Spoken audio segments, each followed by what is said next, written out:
की लूट है, लूट सको तो लूट, क्योंकि अंत दांव पछताएगा जब प्राण जाएंगे छोड़। बोलिए श्री राघवेंद्र सरकार की। हरे राम नाम सुखदाई, भजन कर भाई, ये जीवन दो दिन का। राम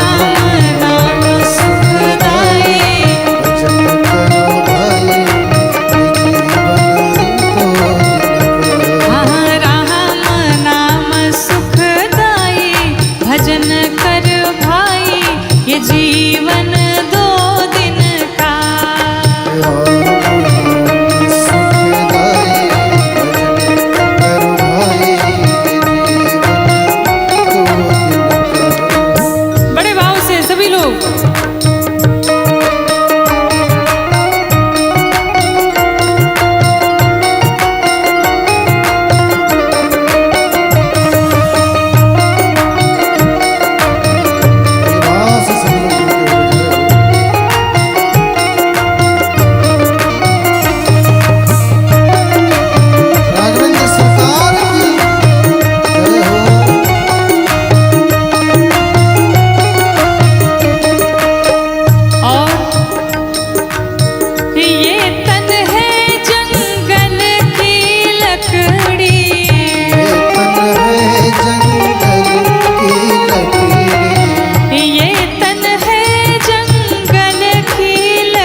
सब कुछ छूटी हो, सब कुछ छूटी, कितनो तू खैबा जड़ी बूटी, लेकिन जाए के पड़ी सब कुछ छूटी। कितनो तू खैबा जड़ी बूटी, जाए के पड़ी सब कुछ छूटी। कितनो तू खैबा जड़ी बूटी, जाए के पड़ी सब कुछ छूटी। कितनो तू खैबा जड़ी बूटी, जाए के पड़ी सब कुछ छूटी।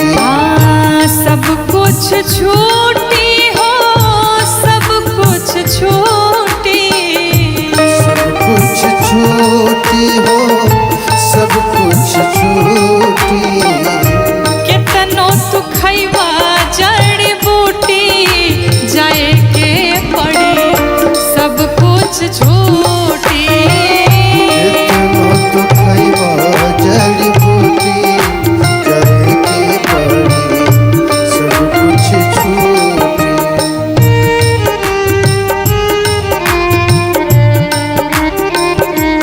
हरि बोल।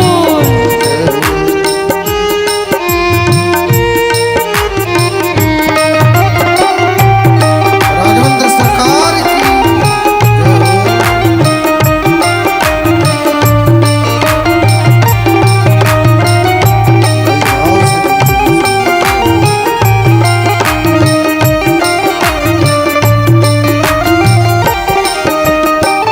बिल्डिंग आलीशान संग मरमर के मकान हो, आलिशान संग मरमर के मकान हो।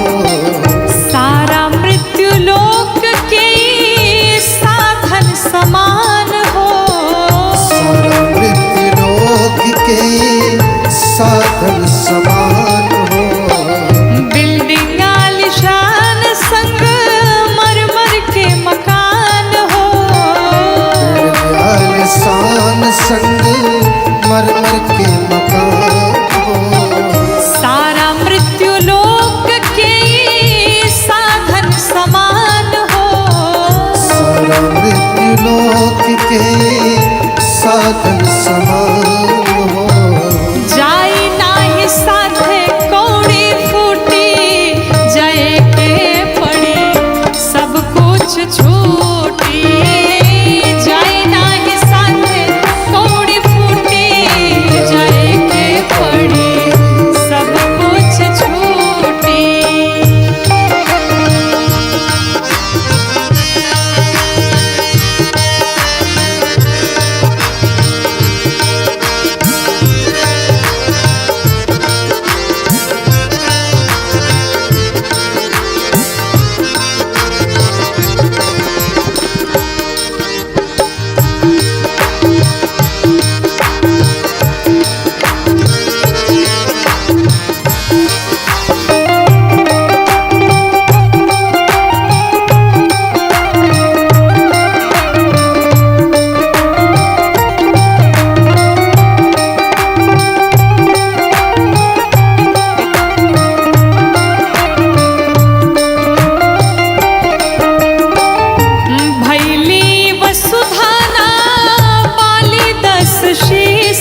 एक नाम राम जी। गौरी शिकारी के बस यही से बकाम जी। गौरी शिकारी के बस यही सेवा काम जी।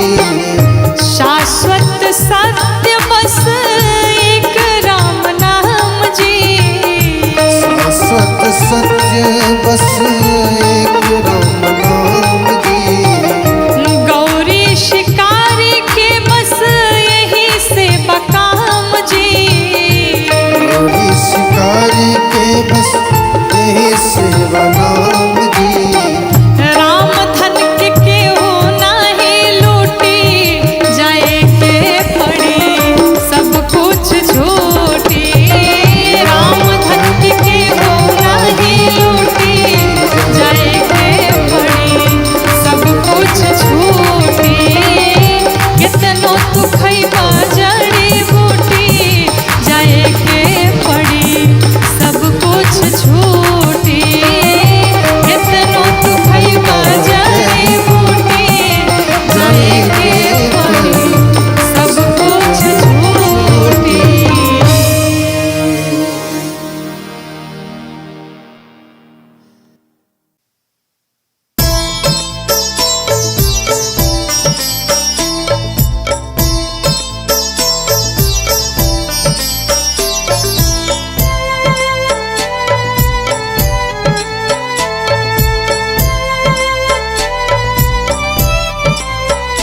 बंदे कैसा तू नादान है, तू हकीकत से अनजान है।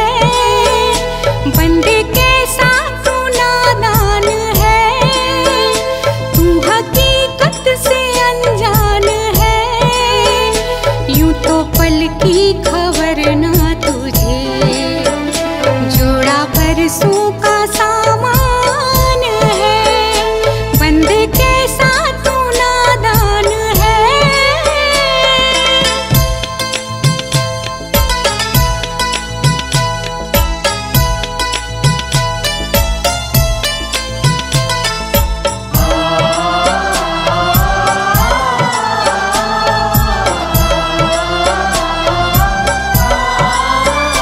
माता की कोख में प्राणी तो बंद था, तेरा रब ने किया सारा प्रबंध था।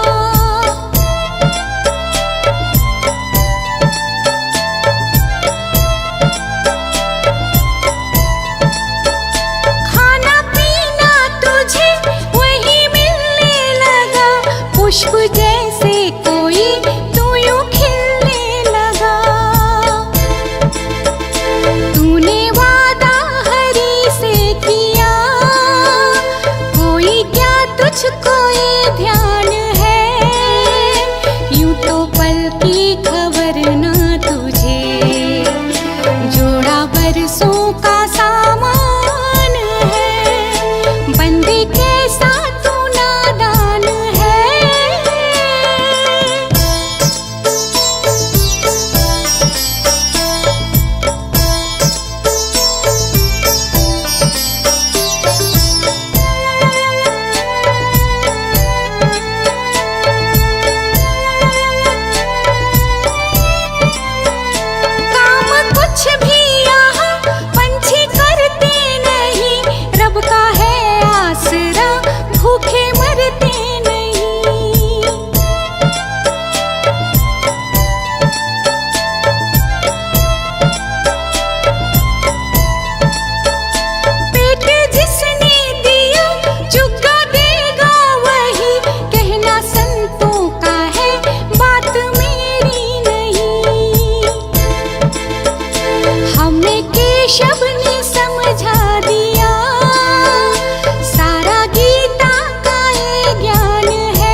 दुकानें, चेहरे पे चेहरा लगाया सभी ने, मैं तो हूँ पागल दुनिया है स्यानी।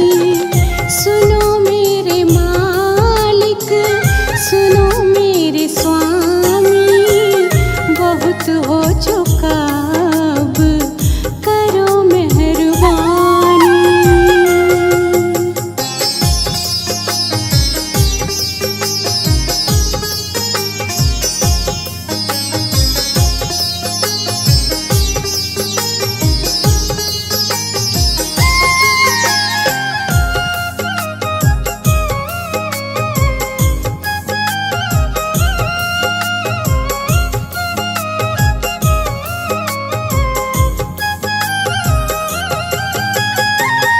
तुम्हारे सिवा नहीं कोई भी हमारा, मुश्किल घड़ी है प्रभु जी दे दो सहारा।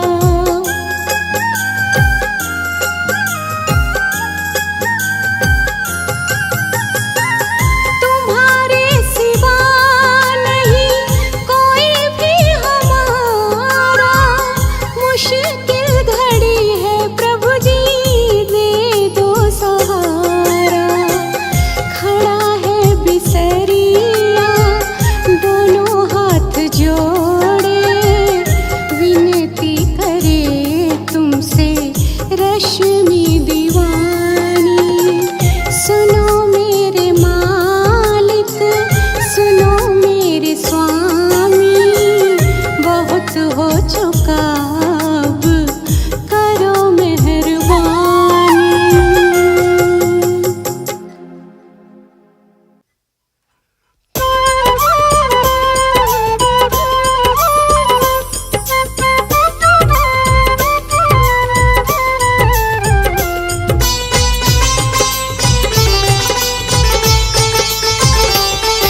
लगी है आग सी जग में, हमें प्रभु जी बचा लेना। लगी है आग सी जग में, हमें प्रभु जी बचा लेना। हमें प्रभु जी बचा लेना, हमें प्रभु जी बचा लेना। हमें प्रभु जी बचा लेना, हमें प्रभु जी बचा लेना। भरी नफरत से इस जग में, हमें प्रभु जी बचा लेना। लगी है आग सी जग में, हमें प्रभु जी बचा लेना। लगी है आग सी जग में, हमें प्रभु जी बचा लेना।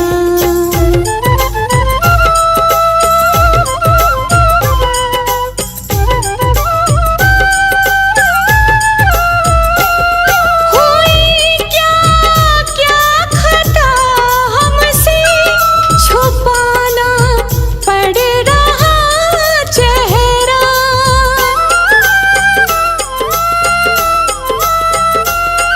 हुई क्या क्या खता हमसे, छुपाना पड़ रहा चेहरा। छुपाना पड़ रहा चेहरा, बहुत अब हो चुका पर्दा, इसे प्रभु जी हटा देना।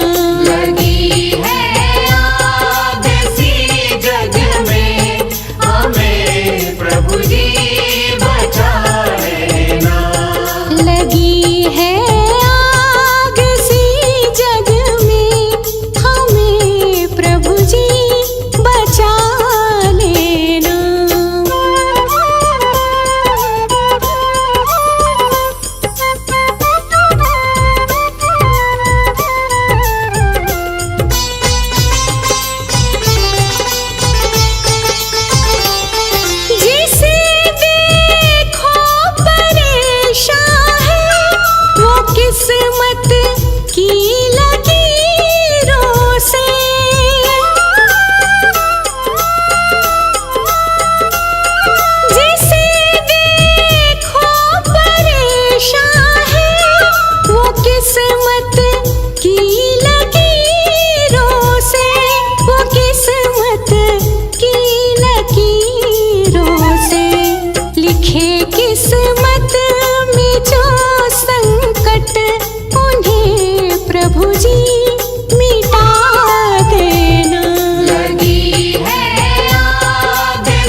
भी अपना नहीं है यहाँ, खाली हाथ हम आए यहाँ।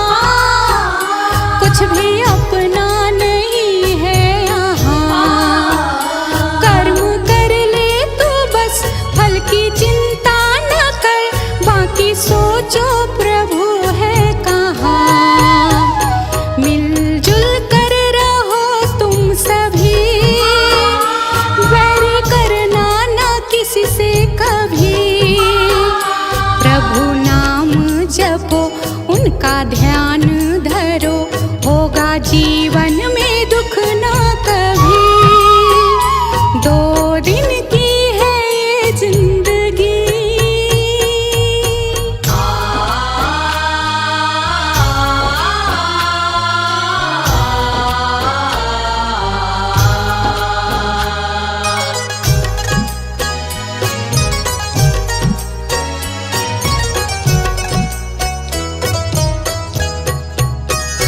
लेती है जीवन इम्तिहान, लगते हैं सब पे कितने इल्जाम।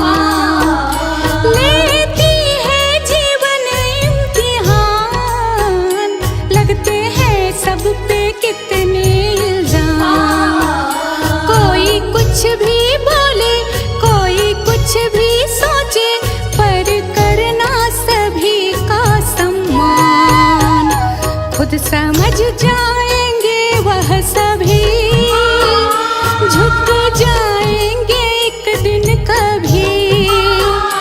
प्रभु नाम जपो उनका ध्यान धरो, होगा जीवन में दुख न कभी। 2 दिन की है ये जिंदगी,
दुखाना किसी का। क्यों? क्योंकि सदा ना रहा है, सदा ना रहेगा। अरे ये जमाना किसी का नहीं चाहिए दिल दुखाना किसी का नहीं चाहिए दिल सदा ना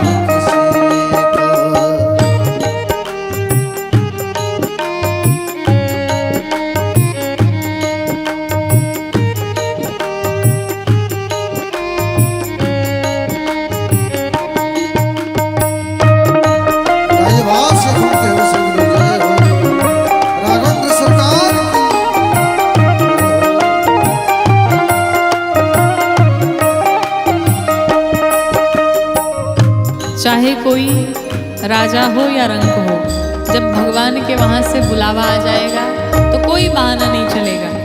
कहते हैं आएगा बुलावा तो जाना पड़ेगा, सिर तुझको आखिर झुकाना पड़ेगा।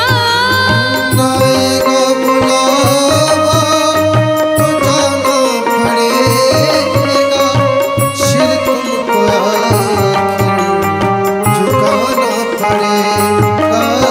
क्यों ऐसा होगा? क्योंकि वहाँ ना चलेगा, वहाँ न चलेगा, वहाँ ना चलेगा, वहाँ न चलेगा। बहाना किसी का नहीं चाहिए, दिल दुखाना किसी का नहीं चाहिए, दुखाना किसी का।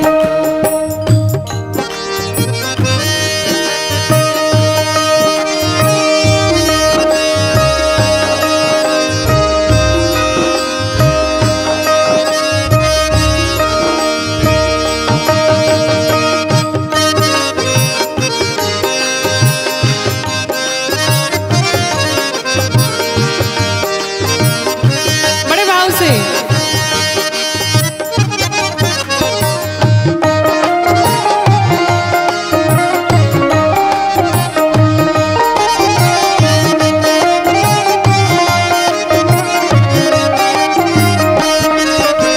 चाहे कोई व्यक्ति अरबों खरबों कमा ले, पूरे जीवन की कमाई अगर दे दे और चाहे कि हम अपने जीवन का एक क्षण खरीद लें तो संभव नहीं है।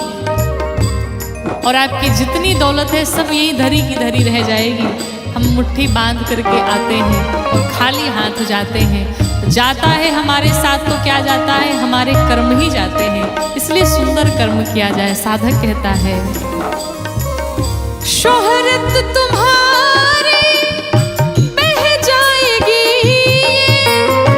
दौलत तुम्हारी रह जाएगी।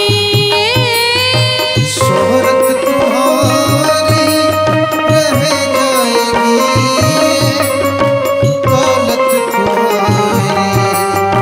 रह जाएगी, नहीं साथ जाता, नहीं साथ जाता, नहीं साथ जाता, नहीं साथ जाता। खजाना किसी का नहीं चाहिए, दिल दुखाना किसी का नहीं चाहिए, किसी का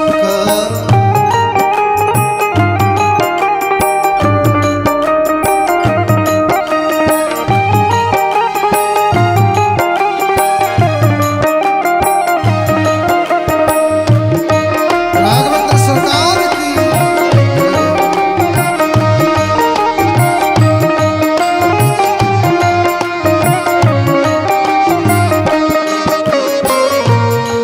कहते हैं कि कोई भी व्यक्ति, अधिकतर आपने देखा होगा कि हम दूसरों में बुराई निकालने में लगे रहते हैं, लेकिन कभी स्वयं के भीतर झांक के नहीं देखते कि हमारे भीतर कौन कौन सी बुराइयां हैं। साधक कहता है पहले तो हम अपने आप को संभाले, हक नहीं हमको बुराई औरों में निकाले। पहले तो तूने आपको संभाले, हक नहीं बुराई औरों में निकाले, बुरा है बुरा जग में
चली जा रही है उम्र धीरे धीरे, चली जा रही है उम्र धीरे धीरे, चली जा रही है उम्र धीरे धीरे।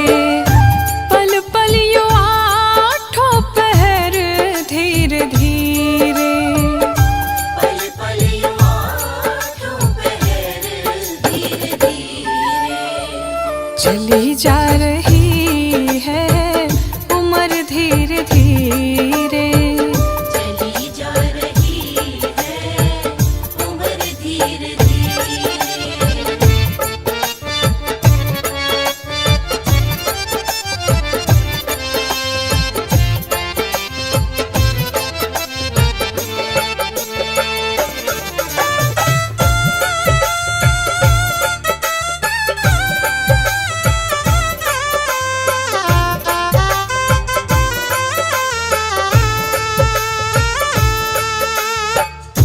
बचपन भी जाए जवानी भी जाए, बचपन भी जाए जवानी भी जाए, बचपन भी जाए जवानी भी जाए। बुढ़ापे का होगा असर धीरे धीरे, बुढ़ापे का होगा असर धीरे धीरे।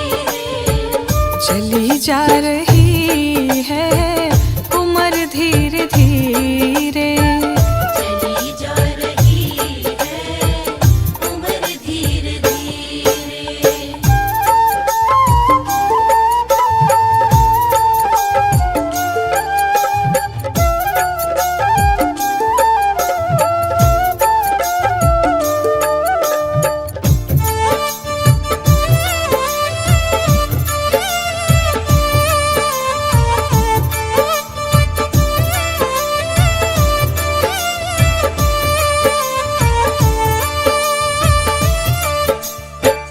तेरे हाथ पाँव में दम ना रहेगा, तेरे हाथ पाँव में दम ना रहेगा, तेरे हाथ पाँव में दम ना रहेगा। झुकेगी तुम्हारी कमर धीरे धीरे, झुकेगी तुम्हारी कमर धीरे धीरे। चली जा रही है उम्र धीरे धीरे। चली जा रही है उम्र धीरे धीरे।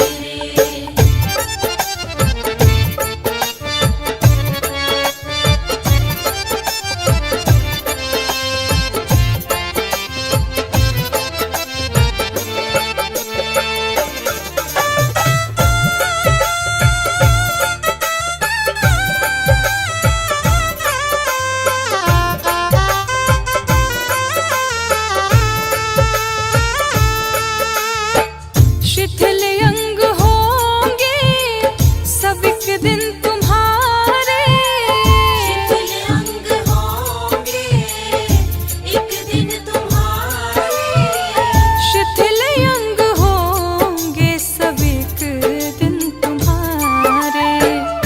फिर मंद होंगी नजर धीरे धीरे, फिर मंद होगी नजर धीरे धीरे। चली जा रही है उम्र धीरे धीरे।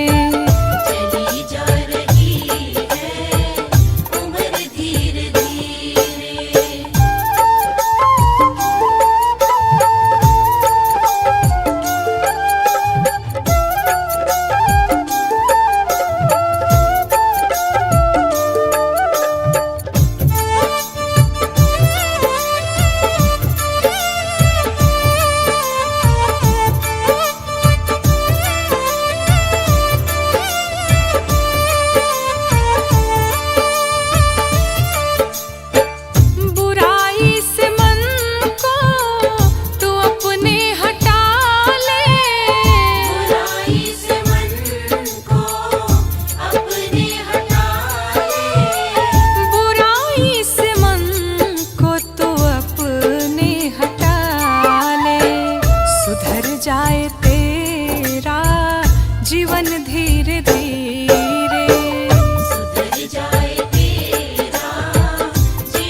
चली जा रही